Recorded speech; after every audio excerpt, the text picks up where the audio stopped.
What's up, YouTube? Your boy back once again with another sports topic, and today we're going to talk some football, Houston Texans football. Today we're going to talk about the Houston Texans' first pick in last week's NFL draft. We're going to talk about exactly what this player actually means to the Texans offense and how he actually changes and helps out the offense in a big way. We're going to break it down. Before we get there, like I'm telling you before, man, if you're liking the content, make sure you're liking the channel.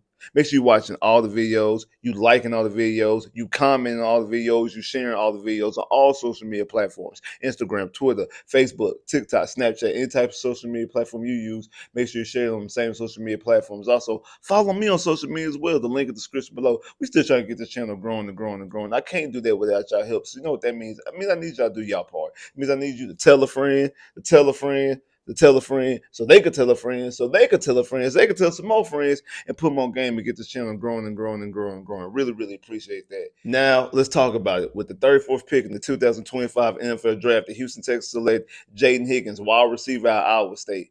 And I think this is actually a great pick. I think, especially where they got him at pick 34, I absolutely believe that this is a slam dunk, great pick, a great selection. I think they got him at great value. It was a great spot to draft this guy at. This is a guy that was talked about and looked at it possibly being a late first, high second round pick, and that's exactly where you got him at, the second pick in the second round. And I know a lot of fans like, you know what, if he was projected to be that high, I haven't heard too much about him. But this guy was on a lot of people's big boards as far as a top 5 receiver on their big board. I even seen people have him at as high as number 2 or 3 on their big board as far as receivers go. Not only complete big board, but as their receivers, have them as a top 5 receiver, top 3, top 2 receiver on their big board. And I know a lot of fans like, hey, if he's that high, why wasn't he drafted earlier in the draft, and why I haven't heard that much about him? And I think a lot of that has to be done by design, because you hear a lot of people out there saying like, hey, stop talking about this guy. A lot of people doing reviews and draft breakdowns and things like that been coming out saying that, hey, we were told by scouts not to talk about this guy because they didn't want other teams and other people's ears to perk up. They wanted this guy to fly under the radar, to be drafted in the middle of the second round, in the late second round. Like, they didn't want this guy to go top 5 or top 10 or top 15, top 20, anything like that. They didn't want this guy to be drafted nowhere in that realm, because I think he's actually better receiver than McMillan, the receiver out of Arizona. They ended up going to Carolina, I think, at pick 8 or whatever. I believe that he's actually a better receiver than him, and he went top 10. And I think that was done by design. I don't know if it's the whole Iowa State thing. Then not a lot of people really pay attention to Iowa State. Not a lot of big names come out of Iowa State. But the kid really did fly under the radar, and I do believe that was done by design. And also great decision by Nick Caserio, moving back from pick 25, jumping back all the way into pick 34. I know a lot of fans were upset about that. They want the whole first round draft pick. They like the whole thing about drafting the first round. Do you see what Atlanta got, or what Atlanta gave up rather, ended up giving up a future first, and the Texans didn't receive a future first from the Giants. But the Texans got great value. If you look at the value chart of that actual draft, the Texans did extremely well. To be honest, the Giants still actually gave up too much to jump up. But again, you're allowed to give up a lot of core of the value when it comes to drafting trades, or trade draft picks rather. You're afforded and allowed to give up a little bit more when you're giving and getting a quarterback, and that's exactly what the Giants did. But the Texans had no choice but to move back, because all the people who they potentially wanted at pick 25 were off the board. Donovan Jackson and Matthew Golden went the 2 picks before them, not to mention, your Calvin Banks, your Tyler Bookers, your Mecca Bukas. All these other guys were drafted early on and went higher than what a lot of people projected them to go, because all those guys were potentially mocked at one point in time to the Texans at pick 25, and those guys were going 10 and 12 and 18 and things like that. Outside Donovan Jackson and Matthew Golden went the 2 picks before the Texans, really gave Nick Caserio no choice. And also, Nick Caserio said during his press conference after the first round that there's a guy on the board they would have been willing to draft at pick 25. And he said he was still on the board, and this was after the first round concluded.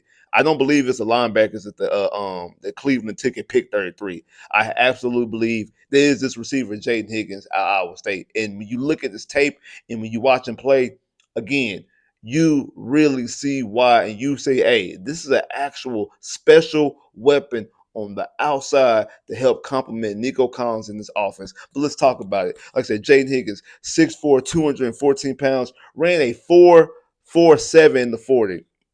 Had a lot of production this past year. He caught 87 passes off of 136 targets, which is 60 63%. So it means 63% of the balls thrown his way, he catches for 1,183 yards, 9 touchdowns. He averaged catching 6.7 catches per game after being targeted 10.4 times. So he was targeted 10 times a game. So he goes in the game getting around 10 targets. That's the number one receiver. You are getting 10 targets a game, and then you're also catching 6 catches per game. That's good. Again, that is a lot of production. Like I say, 63% of the passes thrown his way, he comes up with. Also, we're talking about a guy that spent majority of his time on the outside. He's an actual legitimate outside weapon. 83% on the outside, only 17% in the slot. So this is a guy that you're going to see opposite on the opposite side of Nico. He's another bona fide X receiver. And again, we hear a lot of talk, especially when he was drafted. Everybody kept on saying Nico, Nico, Nico. That's what all the people on the scouts, all the people on TV, all the analysts would keep on saying Nico, Nico Collins, Nico Collins. Because one, 6'4", just like Nico Collins. Nico Collins, 6'4". Also, he was 214. Nico Collins is 215. Nico Collins ran a 4.42 in the 40. Jayden Higgins ran a 4.47. So it is a lot of similarities. It's a very lot of similarities. But again, I don't think stylistically it's a lot of similarities. I actually think they play a little bit different because I feel like Nico plays a little bit more over the top. He's a little bit more down the field, a little bit more big plays. I don't really see Jayden Higgins as their receiver. Now, shout out to my boy Big B because he brought this to my attention. He kind of compared him to Drake London, another 6'4" receiver out of USC, plays for the Atlanta Falcons, 6'4" receiver, 219. Again, basically the same, like same size. Jayden Higgins' arms are 33 and 1/8. Drake London's is 33. Now Nico's is 34 and 1/8. Both have the same similar size hands, 9 inch hands. All of them really got 9 inch hands. But he ran a 4.5 in the 40. He ran 4.5, so obviously a little bit slower than Jayden Higgins and Nico Collins. But I want to take it one step further. When I go back and really watch this tape out there at Iowa State, there's another receiver college tape that it reminds me completely of. And that's Michael Pittman Jr. Plays for the Indianapolis Colts right now, out of USC. Again, all these guys, another 6'4" receiver. Now he's a little bit bigger, 223 pounds. And he ran a 4.52 in the 40. So he actually has the slowest 40 time of Jayden Higgins, Nico Collins, Drake London. But when I watched the tape, the physicality that Michael Pittman played with when he was at USC, coming out of the 2020 draft. I think he was drafted in 2020. So coming out of that draft, when I watch his tape, I don't know, it might be the whole crimson and the yellow, like same thing that Iowa State, same color that Iowa State had. I don't know, but he reminds me a lot of Michael Pittman's tape. The physicality, when the football's up in the air, plucking it out of the air, just grabbing it, like those 50-50 contested balls, all his, and not so much big play. When you watch Nico's a little bit more big play downfield. Then it also translates to how he plays on the NFL level. I mean, we talked about the game, the 75-yard touchdown, the first play of the game against Indianapolis 2 years ago. You talk about the play where he ended up messing up his hamstring on against Buffalo Bills, that 65-yard touchdown, the 70-yard touchdown against Dallas that got called back on Monday night. A lot of big plays over the top, big plays downfield, catch the football, and there's a burst of speed and things like that. That's what we see more so out of Nico. Now, again, Nico does the contested catches as well. He jumps up and gets it and all things like that. Not saying that Nico doesn't, but he is a little bit more over the top, a little bit more explosive. I don't see the same explosion that I see in Nico Collins and Jayden Higgins. And that goes the same thing for both Drake London and Michael Pittman Jr. I don't see that same level of explosiveness. So, again, I think he has – because again, he's according to the numbers, he's a little bit faster than both these guys. He's also smaller frame as well. Again, just by a pound or maybe by 10 pounds. You know, we're talking about 214 for Jayden Higgins, 215 for Nico, 219 for Drake London, 223 for Michael Pittman. Again, these are all their numbers coming into the NFL draft. But when I look at Jayden Higgins, the way I see him able to take the football out of the air, the physicality, using the deep middle. instead of down the field. Because again, Nico's a little bit more down the field, and we're talking about more of that middle and deep middle range of the football field. When you talk about when you watch Jayden Higgins, when you watch how he plays more so right there in that deep middle or the middle of the field, able to get the football right there. Like I say, those 50-50 contested balls are also in the red zone, those back shoulder fades in the red zone.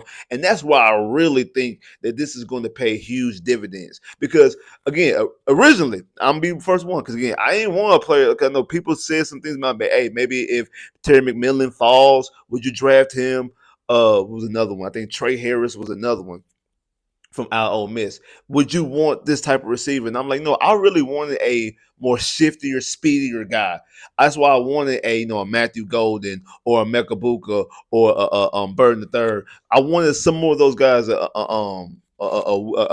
Kyle Williams, a Kyrie Williams. Like I looked at those other receivers because that's the one I really wanted to mostly complement Nico, and not really a guy that's really like a Nico clone. So I was saying that at first, but when you watch the tape and you see that he doesn't really play a lot like Nico, so he does actually complement Nico well because he actually does other things that Nico doesn't do. But again, we're talking about two guys on the outside that will give defenses fits and be complete mismatches in almost every game they're in. We've been talking about it all off season, towards the end of the season, all off season, about the mismatches that our defense presents with Darius Stingley, with Kamari Lassiter and things like that. Because most teams don't have those two type of receivers. That we got two stud corners that we're able to lock down and shut those receivers down. Well, that also flips on the other side, because what secondary out there realistically that you can just think of off top can go up against two 6'4", 220 plus receivers, both running sub 4.4s? Like, think about that. You got two 6'4", 215 plus receivers running running sub 4.4s. Like, think about this. Like, think about that. Think about the mismatches that they're going to be able to have against opposing secondaries. And you also have a quarterback like CJ Stroud pulling the trigger. And again, I do think that also part of the reason why they went after Jayden Higgins and himself is because Nico misses a lot of time. He's played in the NFL for 4 years. He has yet to play a full, complete season. And last year, he misses most time with 5 games with a hamstring issue. And if you go back and watch the Kansas City game, there were stretches in that game where he was not on the field. Now, people might want to blame Bobby and things like that, but I also think that them being out there in Kansas City in that type of cold weather, you're talking about a guy who had hamstring issues that missed 5 games based off a hamstring, that I'm pretty sure the hamstring probably got tight up in that cold weather. I'm probably guaranteeing that's more than likely what happened in that situation. And that was the reason why that you needed to potentially go out there and get another receiver that has the same type of frame, has the same type of skill set. Again, like I said, not completely the same, not a clone, because he doesn't have the over top, but we can still pretty much do a lot of the similar things, kind of similar to having, like, when you have a mobile quarterback and then your mobile quarterback get hurt, and then you got to put in the backup quarterback, and the backup quarterback is not a mobile quarterback, so your offense is now is not kind of hamstrung now. It's kind of handcuffed. You can't do all the things that you were normally doing because that quarterback doesn't have the same skill sets that your mobile quarterback had.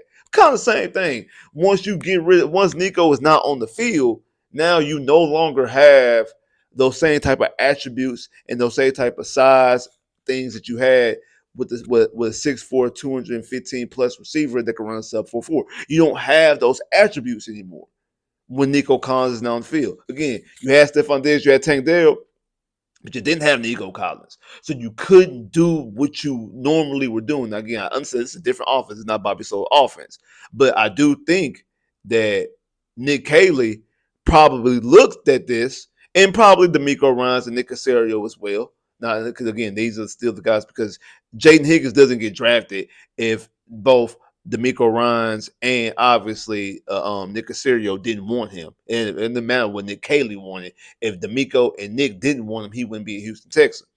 So when you think about all these things and you add all these things up, that this is what they wanted and what they want the offense to continue to do.